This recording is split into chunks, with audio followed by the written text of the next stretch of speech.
दोस्तों हमारे पास एक बहुत ही अच्छा सवाल आया था। बहुत सारे लोगों के मन में ऐसा कन्फ्यूज़न होता है। क्वेश्चन ये था कि सर मैं अपने नाम से एसआईपी करना चाहता हूँ, इन्वेस्टमेंट करना चाहता हूँ, लेकिन मेरे पास पैसे नहीं है, मेरे फादर के पास पैसे हैं। तो मैं अपने फादर के बैंक अकाउंट से क्या एसआईपी कर सकता हूँ अपने नाम से या नहीं? तो देखिए, एक चीज़ मैं आपको बताना चाहूँगा।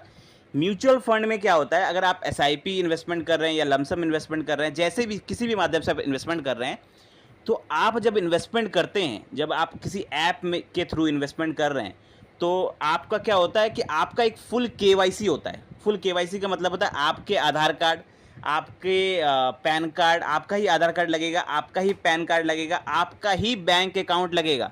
सब कुछ मैच होना चाहिए। जैसे अगर आपका नाम जो भी है, आपका नाम अगर दिलीप कुमार है, तो दिलीप कुमार का ही यहाँ पे आधार कार्ड होना चाहिए, दिलीप कुमार का ही पैन कार्ड होना चाहिए, और दिलीप कुमार का ही यहाँ पर आप कह सकते हैं बैंक अकाउंट होना चाहिए। अगर आपके पास पैसे नहीं हैं तो आप क्या कर सकते हैं, आप अपने फादर से पैसे लीजिए, उसके बाद आप वहाँ अपने बैंक अकाउंट में पैसे ट्रांसफ़र करिए, उसके बाद आप इन्वेस्टमेंट करिए।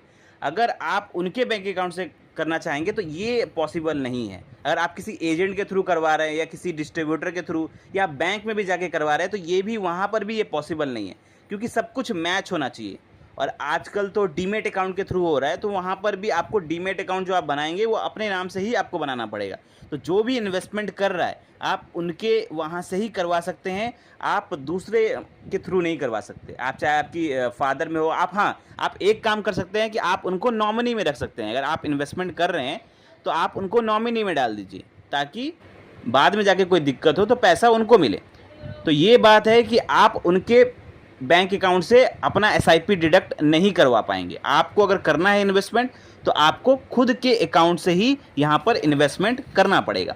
दूसरा, हमारे पास एक और क्वेश्चन आया था। वो क्वेश्चन था कि सर मैं अपने जीमेल का पासवर्ड भूल गया हूँ और मेरी एसआईपी चल रही है, तो क्या एसआईपी में कोई दिक्कत होगा या नहीं? देखिए, आप अपना जो जीमेल है, अगर मान लीजिए आप कोई जीमेल पहले से आपने दे के रखा हुआ है और वो जीमेल लिंक होता है आपके, देखिए जब आप कोई पैसा विड्रॉल करते हैं एसआईपी से, तो क्या होता है कि आपके जीमेल में भी ओटीपी आता है और आपके फ़ोन नंबर पे भी ओटीपी आता है।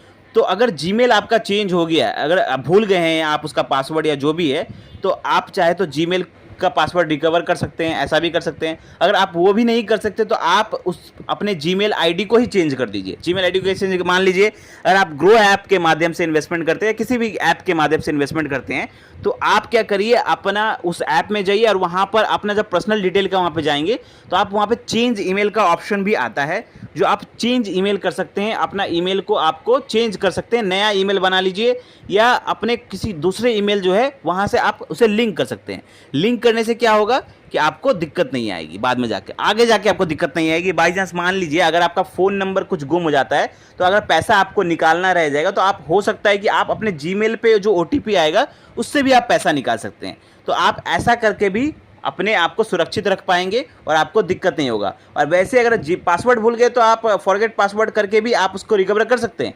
लेकिन अगर नहीं कर पाते हैं फॉरगेट पासवर्ड करके भी, तो आप अपने जीमेल को ऐप में जाइए और वहाँ पर जीमेल को चेंज कर लीजिए। चेंज करके तब आप अपना सुरक्षित रह पाएंगे। तो आई होप दोस्तों आप लोगों को ये दोनों क्वेश्चन के आंसर मिल गए होंगे। अगर आप लोगों के मन में भी कोई छोटे छोटे क्वेश्चन हैं एसआईपी म्यूचुअल फंड से रिलेटेड, तो आप हमें कमेंट कर सकते हैं। मिलते हैं एक और वीडियो के साथ। थैंक यू, धन्यवाद।